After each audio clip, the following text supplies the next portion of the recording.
welcome to my first and probably this may turn into a series. I didn't do one for WandaVision, but this is The Falcon and the Winter Soldier, and episode one for series one, which we may actually only have one series for anyway, is called New World Order.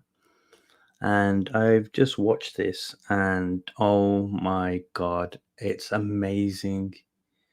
It's just like watching a Marvel movie. It's even filmed with I think it's like a movie letterbox format. I'm really bad at that. Um, but yeah, it's really good. So it starts off with the Marvel logo, obviously, and just having that logo start at the beginning of every series or TV show that they're doing now just gives it that mark of quality.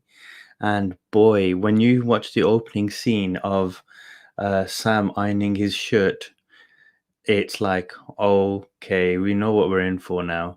And the funny thing is, he's ironing his shirt, and I'd like to think it's like a nod to Iron Man. And he's getting ready for something, and I think he's at home in a hotel room or something, and he's got the shield on his bed, and we'll find out exactly where he's taking it later on. But if you guys haven't seen Endgame or Avengers Endgame, then I'm not going to spoil it for you, but this is going to be a spoiler video. So please, if you don't want to know, leave now. And yeah, let's get into it. So once the title screen comes on, we get a mission that Sam is on as the Falcon. So he hasn't actually taken up the mantle of Captain America.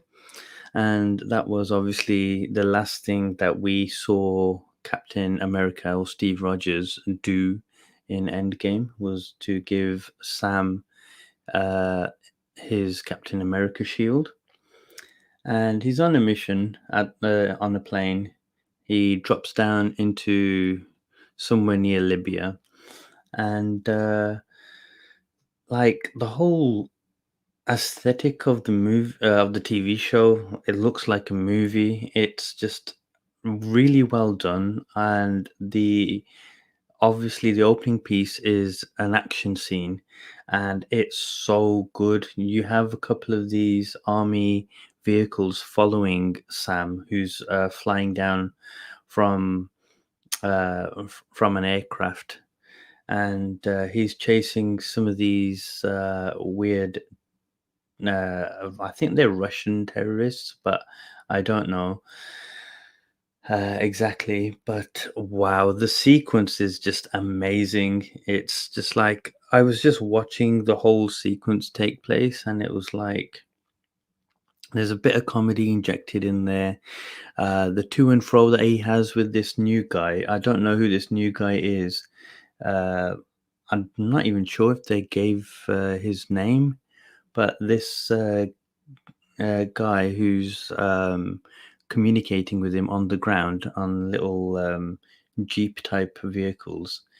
He's um, he's actually quite a good character, to be fair, because we're seeing what Sam takes for granted every day, and yeah, it's just nice. And then there's a bit of after the mission, there's a bit of a talk between them, talking about what happened after the blip, and obviously having all these people suddenly disappear, then reappear. And yeah, it's I think it's quite a grounded series so far. It's grounded based on one episode. I know you're probably thinking I'm just like blowing smoke, but basically, I like to see like all aspects of something that is going on. So it makes total sense that they do talk about, okay, like what does happen after the blip. And yeah, it's interesting. It might be boring for kids.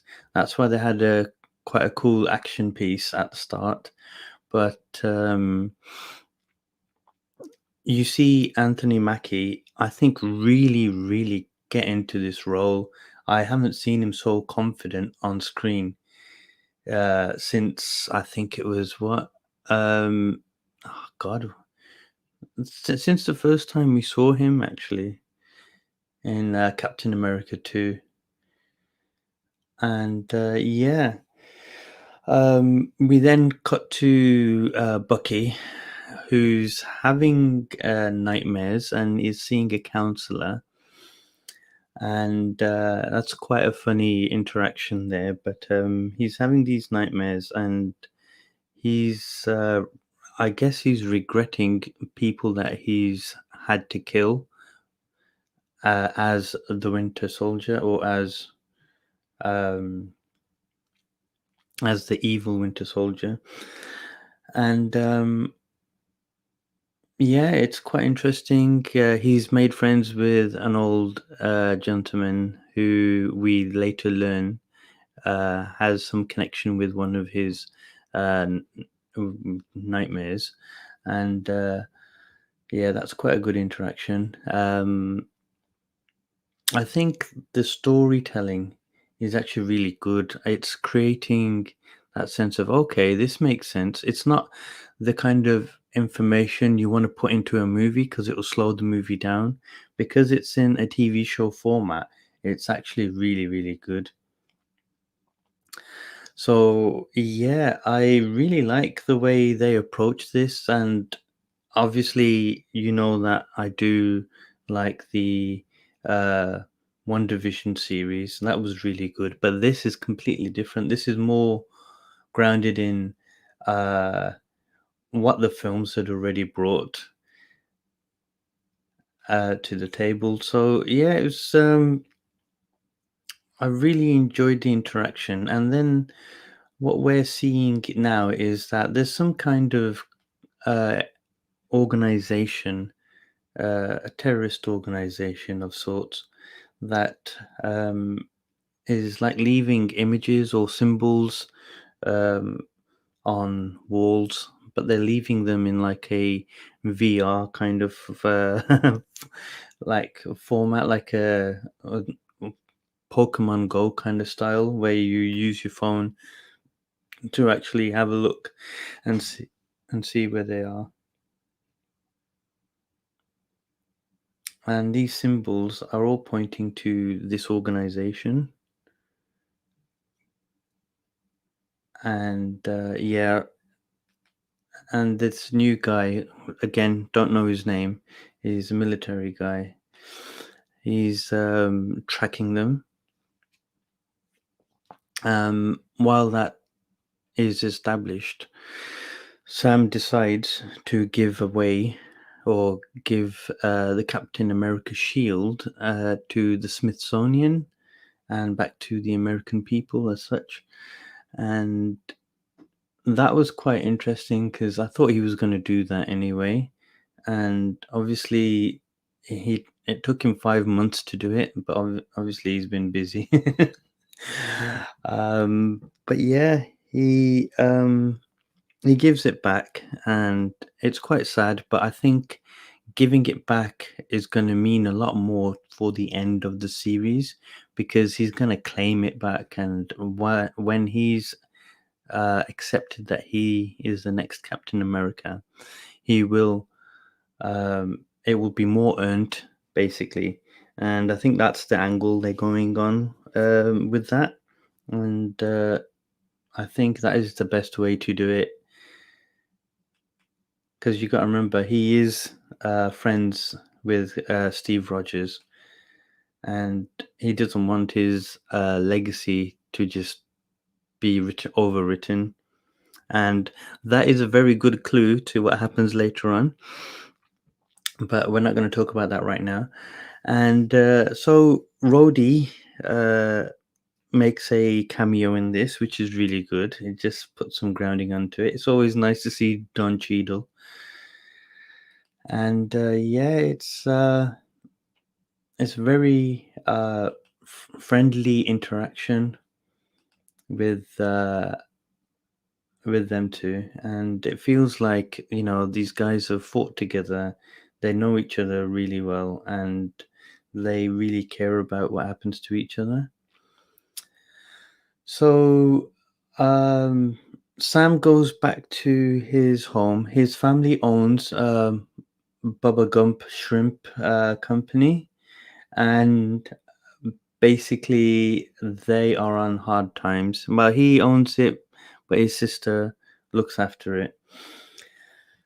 Uh yeah, so they're having hard times, and he's trying to help. She wants to sell the boat, which has Sam's mum and dad's name on the side of it, and it's quite an interesting interaction between them two, and we see that side of Sam's family life that we always see with Spider-Man. There's always trials and tribulations.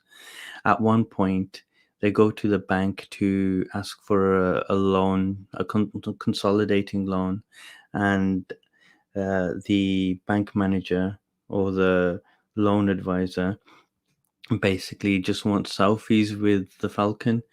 And I thought that was interesting, but that was very true to how Marvel approaches their comics, and we've also seen it with great success um, with Hawkeye as well, where we saw his family life, and doing that in a movie, it was like, oh wow, yeah, he's just a normal guy with bows and arrows, and he's got a family, and afterwards, after his adventures, he just goes back. You always forget that because the others don't really go back, apart from Tony Stark, who goes back to his home and his artificial intelligence run house.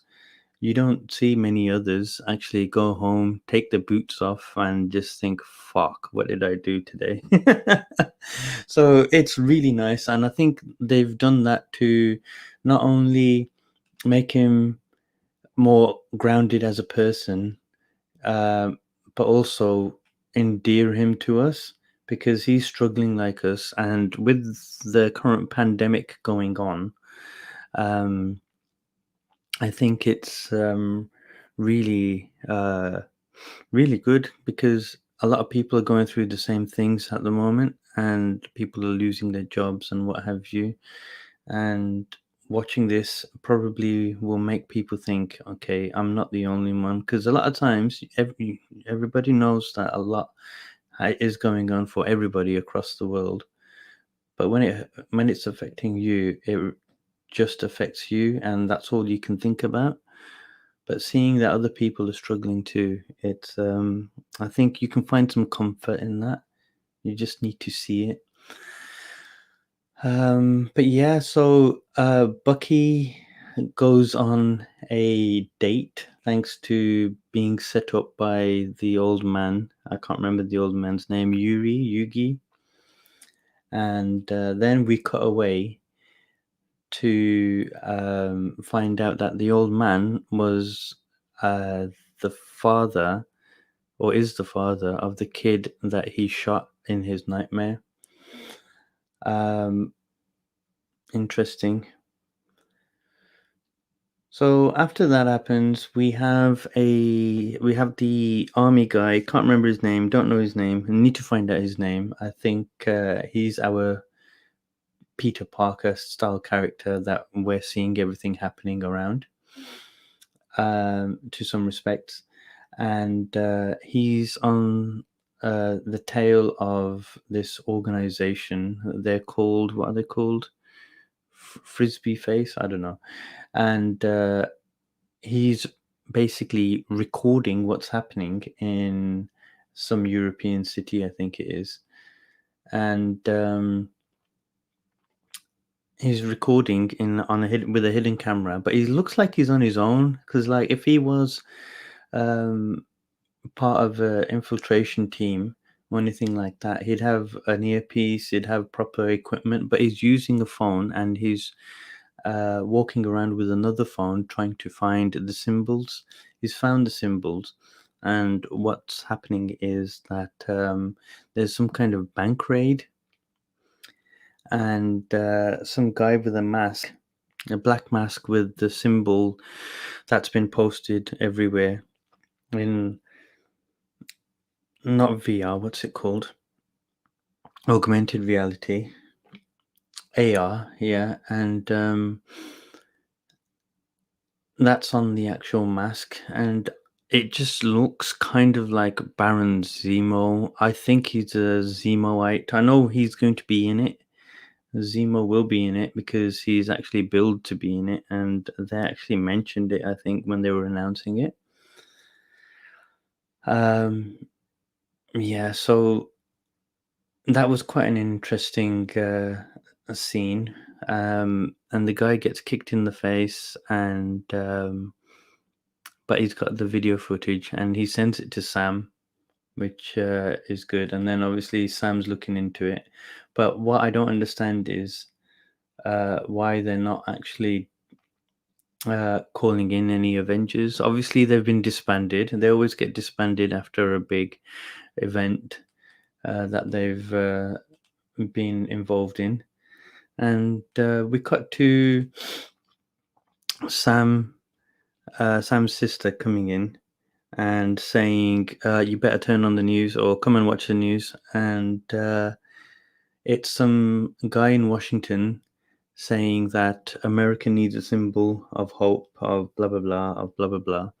And what do? They unveil a new Captain America, and they've got Sam's shield. And it's like, what the hell? That's just insult to injury.